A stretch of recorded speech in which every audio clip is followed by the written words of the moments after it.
Buenas- Hola, buenas tardes. Mi nombre es Giovanna y yo le voy a hablar sobre el tema de la ilustración.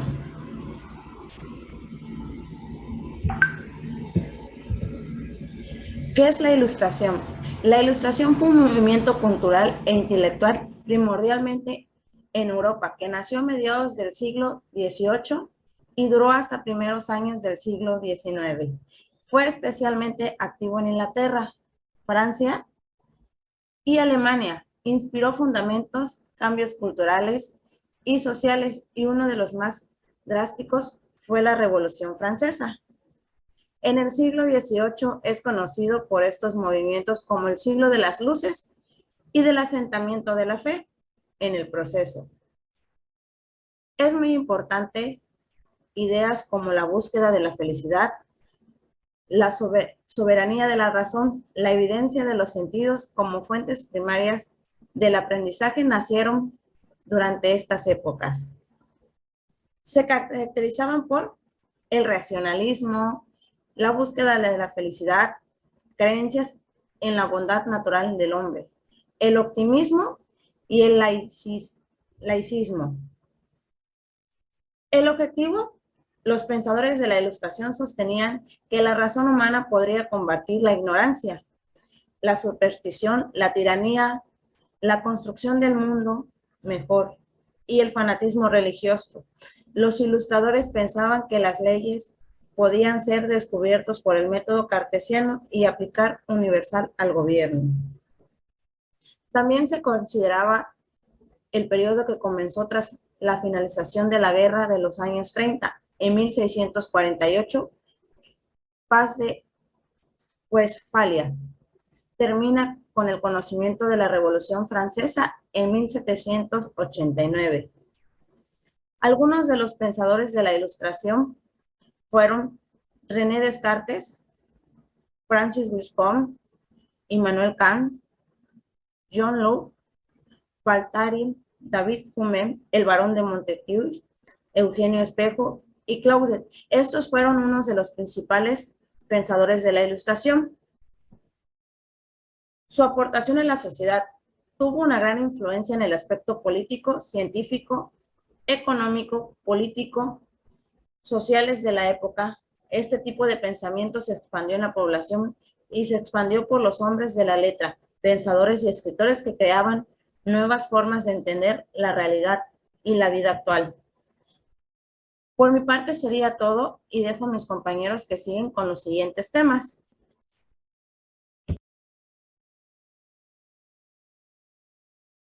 La Revolución Francesa dio inicio en 1788 a 1799, una gran lucha en el antiguo régimen.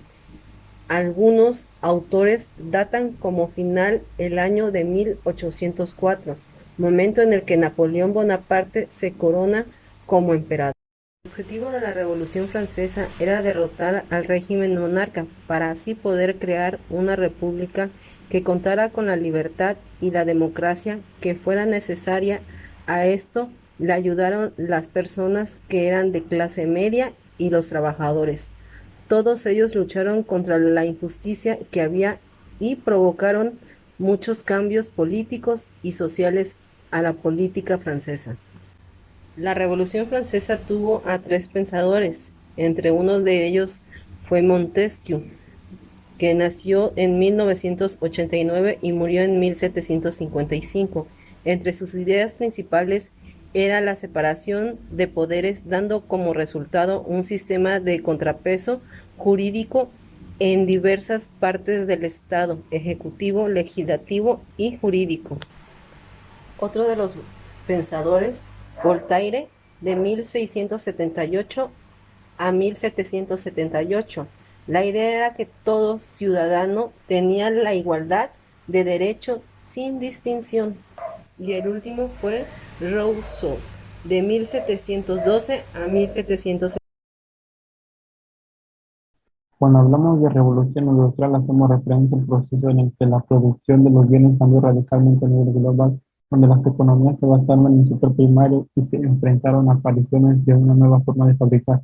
La industria, para ser más exactos, esto fue una primera revolución industrial ya que existen varias etapas en las que el mundo sufrió grandes cambios a la hora de producir. La primera revolución industrial comenzó en Reino Unido, concretamente en el año 1760, gracias a los avances científicos que se unieron en busca de unos nuevos métodos de producción, extendiéndose posteriormente por el resto de Europa y los Estados Unidos. Las condiciones económicas, políticas y británicas permitieron la aparición de este fenómeno, a lo que también contribuyó su no participación en guerras y buen sistema financiero que tenían en esa época. Cambios políticos, sociales y económicos. Este boom industrial trajo consigo una gran cantidad de cambios en todos los países desarrollados. En primer lugar, siendo un factor muy importante en el sistema feudal, terminó gracias a la revolución burguesa y la entrada del sistema monárquico al Reino Unido, el cual supuso una etapa de próspera, libre de conflictos y llena de estabilidad.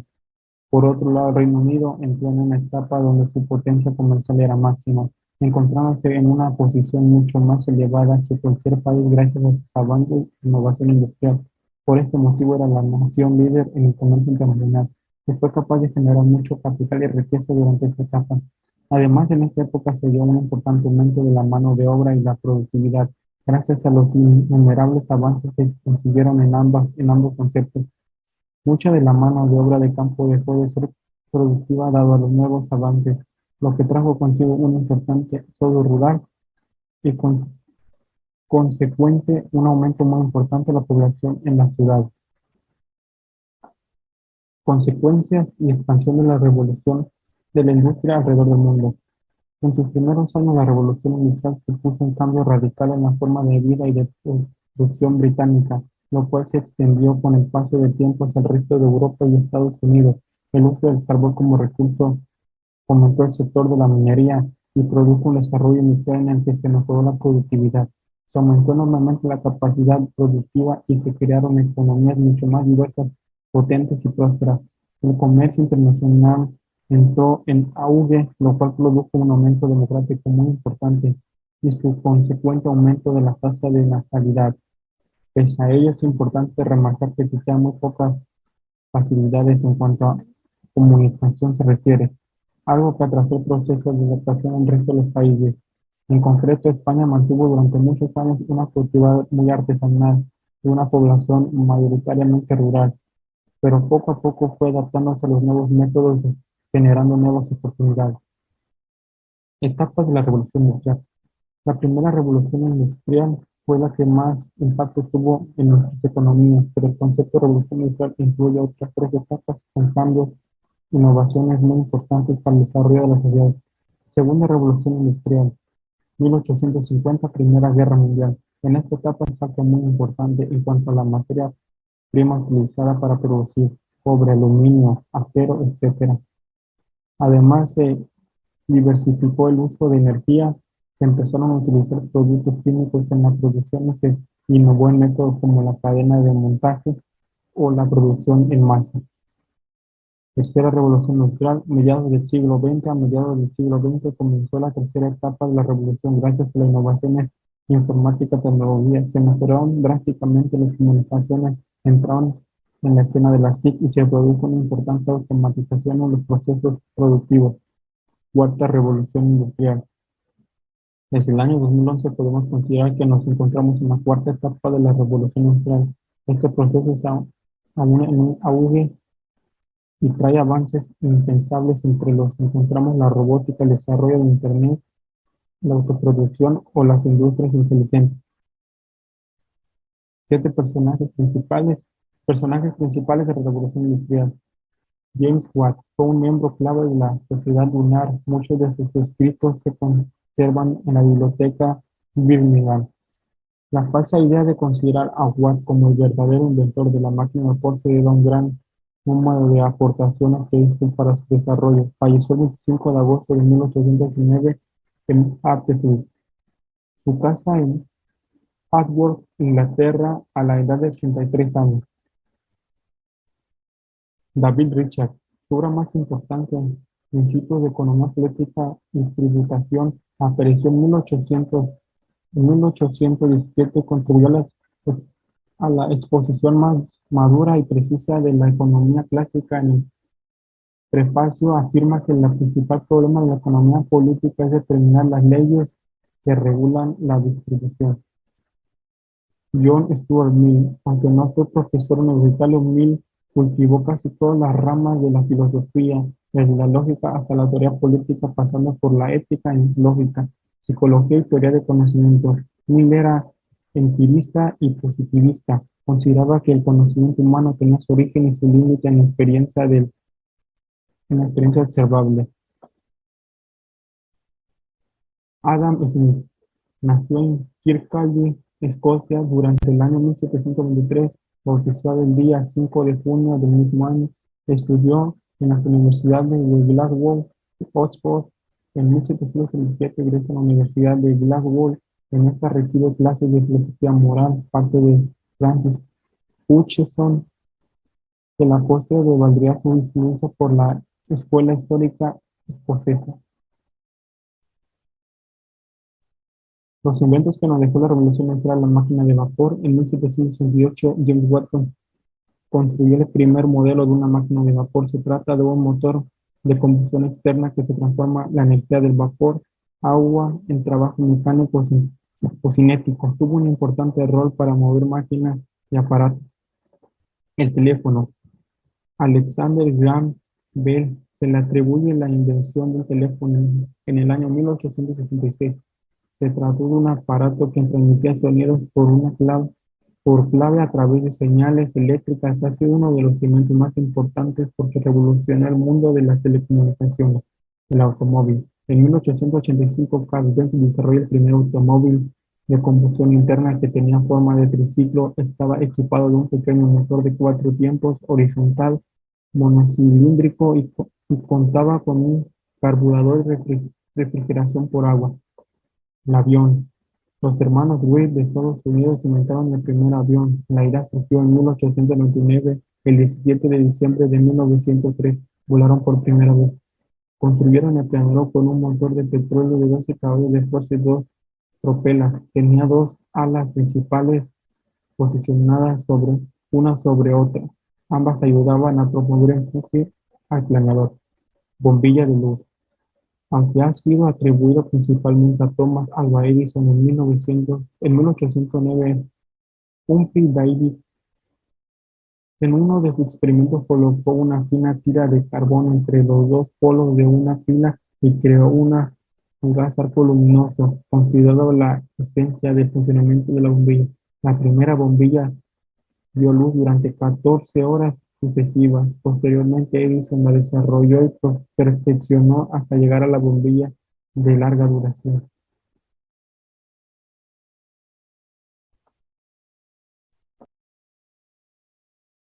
Hola, mi nombre es Axel Gabriel Porras Álvarez, soy de primero A y me tocó hablar sobre la evolución unilineal. ¿Qué es la evolución unilineal? La teoría del evolucionalismo lineal sostiene que la evolución humana es un proceso que ha ido desde lo más simple hasta su más alta complejidad, llevando a cabo su transcurso siempre de forma unilineal. Es decir, que se trata de un solo camino que ha conducido hasta el desarrollo y que comenzó por el salvajismo, seguido por el barbarismo y finalmente la civilización. El propósito del evolucionismo unilineal consiste en suponer que las culturas siguen en su evolución en un mismo e invariable camino que conduce al progreso. Los principales representantes de la evolución unilineal son Herbert Spencer, Edward Burnett Tylor y Lewis Henry Morgan, quienes también son considerados como los fundadores de la antropología. Gracias. Buenas noches, mi nombre es Moisés Kowatzin y voy a hablar sobre el positivismo. ¿Qué es positivismo? El positivismo es una filosofía cuyo principio fundamental es la cosa en sí. Es una concepción moderna del mundo. Para esta posición, la realidad son los fenómenos existentes y las cosas. Realidad que es el único objeto de conocimiento, donde se encuentra el origen y validez que constituye el criterio de verdad del conocimiento. El positivismo ha evolucionado gracias a la tradición humanista del siglo XVII, producto de la Revolución Francesa y a los problemas que debe enfrentar la sociedad. Sus orígenes se encuentran en los trabajos de investigación de las ciencias empíricas de mediados del siglo XVII, donde intervinieron filósofos como David Hume, Saint-Simon y Immanuel Kant. Lo característico de este positivismo es la conexión con la matemática. Los siguientes filósofos del positivismo que estuvieron presentes son Auguste Comte, que nació en 1798 y falleció en 1857, Herbert Spencer, que nació en 1820 y falleció en 1903, y Emily Durkheim, que nació en 1857 y falleció en 1917.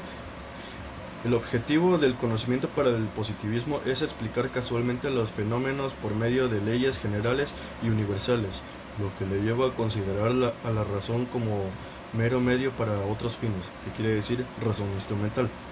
La forma que tiene de conocer es inductiva, despreciando la creación de teorías a partir de principios que no han sido percibidos objetivamente. En metodología histórica, el positivismo prima fundamentalmente las pruebas documentales, minusvalorando las interpretaciones generales, lo que los trabajos de esta naturaleza suelen adolecer de excesiva acumulación documental y escasa síntesis interpretativa. Los aportes del positivismo a la sociedad son los siguientes. Ha ejercido soberanía en las mentes de generaciones y generaciones. Ha sentado las bases lógicas y determinadas. Mi nombre es Beatriz Alejandra Peña Ramos, soy de primero A y me tocó la conclusión de los temas. Ilustración. Se podría decir que la Ilustración fue un movimiento intelectual que abarcó todas las áreas de la cultura, en la política, la ciencia, la religión, entre otras, durante el siglo XVIII, llamado el siglo de las luces. Tema 2. Revolución Francesa. Fue un proceso social y político que se desarrolló en Francia en 1789 y 1799, cuyas consecuencias fueron la abolición de la monarquía absoluta y proclamación de la república, eliminando las bases económicas. Revolución industrial. Fue un proceso de profundas transformaciones económicas, sociales, culturales y tecnológicas que se desarrollaron entre 1760 y 1840 y tuvo origen en Inglaterra. Marcó un antes y un después en la humanidad. Conclusión. Evolucionismo unilineal. Teoría antropológica que consiste en suponer que las culturas siguen su evolución, un mismo e invariable camino que conduce al progreso. Conclusión. Positivismo es una doctrina filosófica en donde se aceptan como conocimientos válidos el saber científico, obtenido a través de las experiencias, es decir, de la utilización de modo científico. Se estudian los hechos y a partir de ellos se deducen las leyes que los hacen valedores.